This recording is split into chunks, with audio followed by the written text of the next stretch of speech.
We continue with the section 9.3 notes, and if you were with me at the end of the last video, you may have noticed I ran out of time without recognizing it, so I sort of got cut off there. I was just mentioning that in our the last example we did was which was finding the inverse of this matrix B in example 4a, that we sometimes will obtain fractions, and to not be surprised if that happens.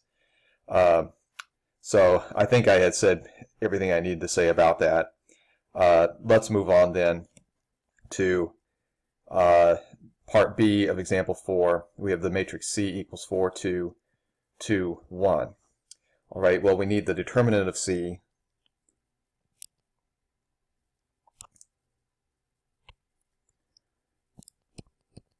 So cross multiplying here, it's 4 times 1 minus 2 times 2.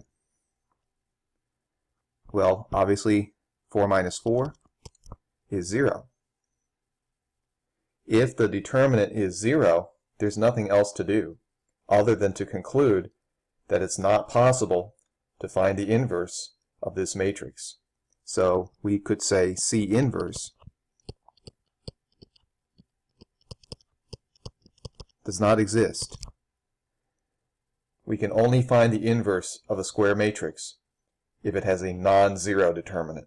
So if you obtain a determinant of 0, you should just stop and conclude that that particular matrix does not have an inverse.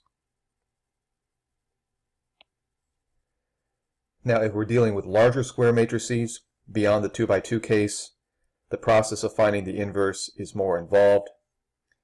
It is discussed in the book, but you are not going to be responsible for the method.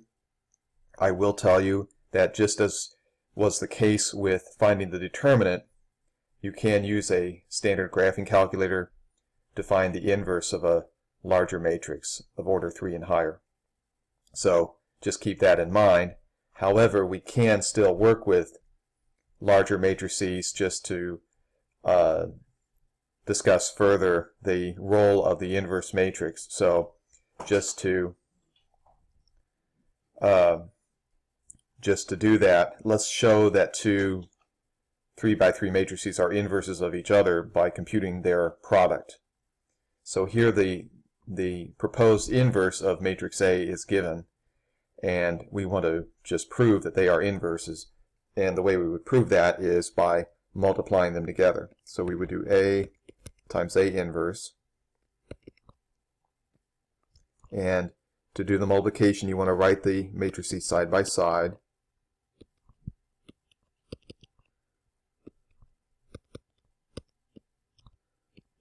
So there's A, and then A inverse.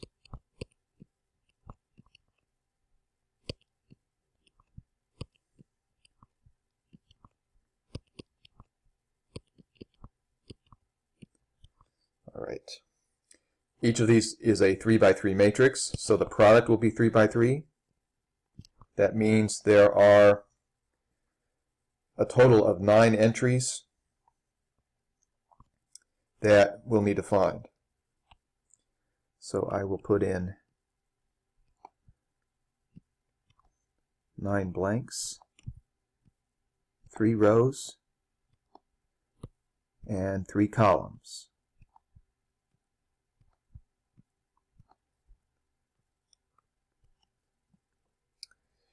All right, and to obtain the entries, we multiply rows of A. We do dot products of rows of A with columns of A inverse. And I won't bore you with all the details, but I'll show the computations, and I'll just do it kind of quickly. Hopefully you can see where I'm getting this. So row 1 with column 1, we'd have -2 plus 3 plus 0. Row 1 with column 2, -3 plus 3 plus 0. Row 1 with column 3, 1 plus -1 plus 0. Now moving to row 2 of matrix A. Row 2 with column 1. -2 plus 0 plus 2. Row 2 with column 2. -3 plus 0 plus 4.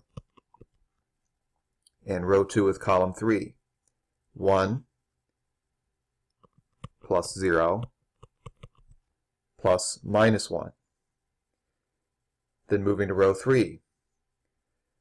Row 3 with column 1. -12 plus 6 plus 6. Row 3 with column 2. -18 plus 6 plus 12. And row 3 with column 3.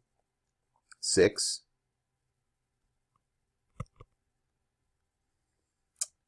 plus -2 plus -3. So barely squeezed it all in there, but I did. And what we should get is 1, 0, 0, 0, 1, 0, 0, 0, 1. In other words, we should get the order 3 identity matrix.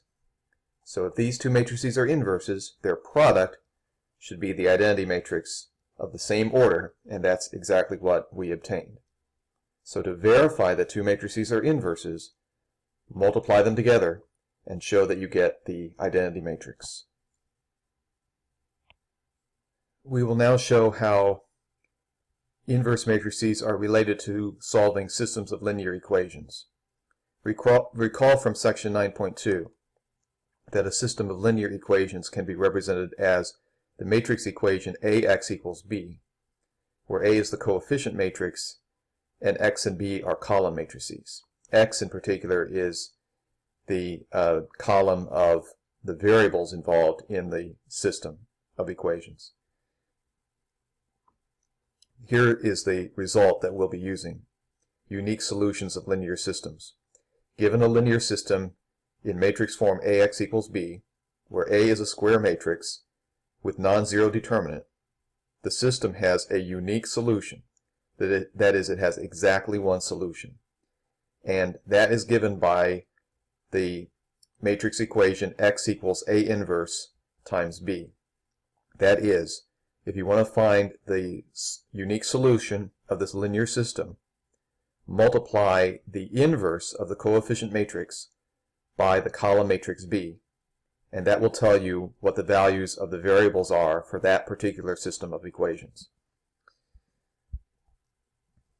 The reason that this product A inverse times B works is basically due to how we would solve AX equals B. And it's very much like solving a regular equation where we're just dealing with real numbers. I'll just show you this quickly to the side. If I have AX equals B and the inverse of A exists, then I can multiply the left-hand side by A inverse and the right-hand side by A inverse. And basically A inverse and A cancel each other out on the left. If we regroup, it's A inverse times A times X. That's an associative property that matrix multiplication has, equals A inverse times B. Then A inverse times A is the identity matrix I. And when we multiply the identity matrix I by X, we just get X.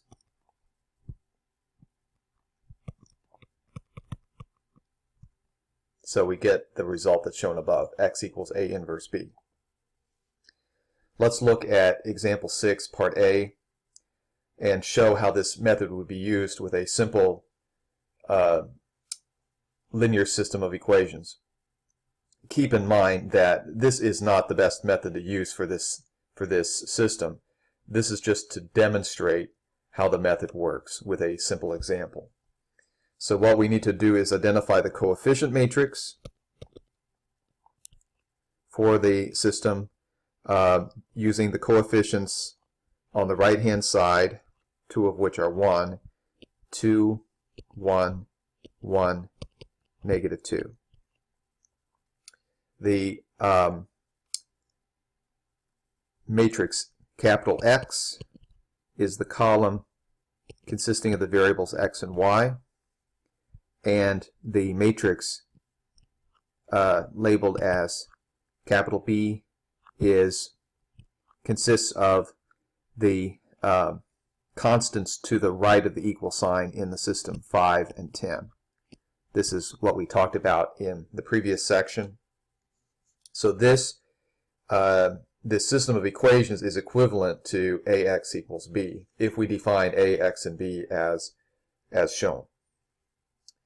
So the question then would be, can we find the inverse of A? Well, what we need first of all is the determinant of A, which would be 2 times negative 2 minus 1 times 1. So that's negative 4 minus 1 is negative 5. Since the determinant is not equal to 0, we can find the inverse of matrix A. And that would be found by taking the reciprocal of the determinant, switching the position of the entries in the main diagonal, and taking the opposite of the entries in the off diagonal. Then doing a scalar multiplication by negative 1/5, we would obtain 2/5,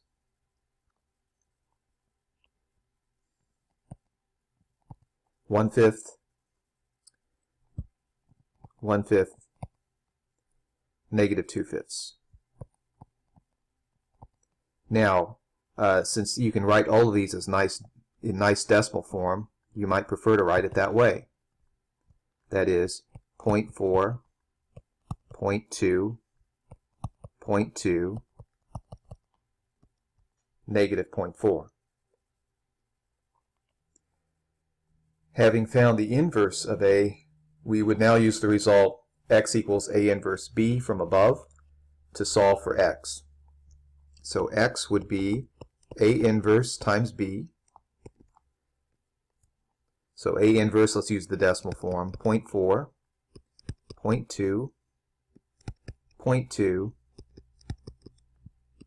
negative 0.4, and then the matrix B was, as identified above, 5, 10. Now, the inverse matrix is 2 by 2. B is order 2 by 1. So you can multiply these together, and the product will be another 2 by 1 matrix. Let's show the entries that we would obtain. 0.4 times 5 is 2. 0.2 times 10 is also 2. So we get 2 plus 2 for the first entry. And then for the second entry, it's the second row with the first column. 0.2 times 5 is 1. Negative 0.4 times 10 is minus 4.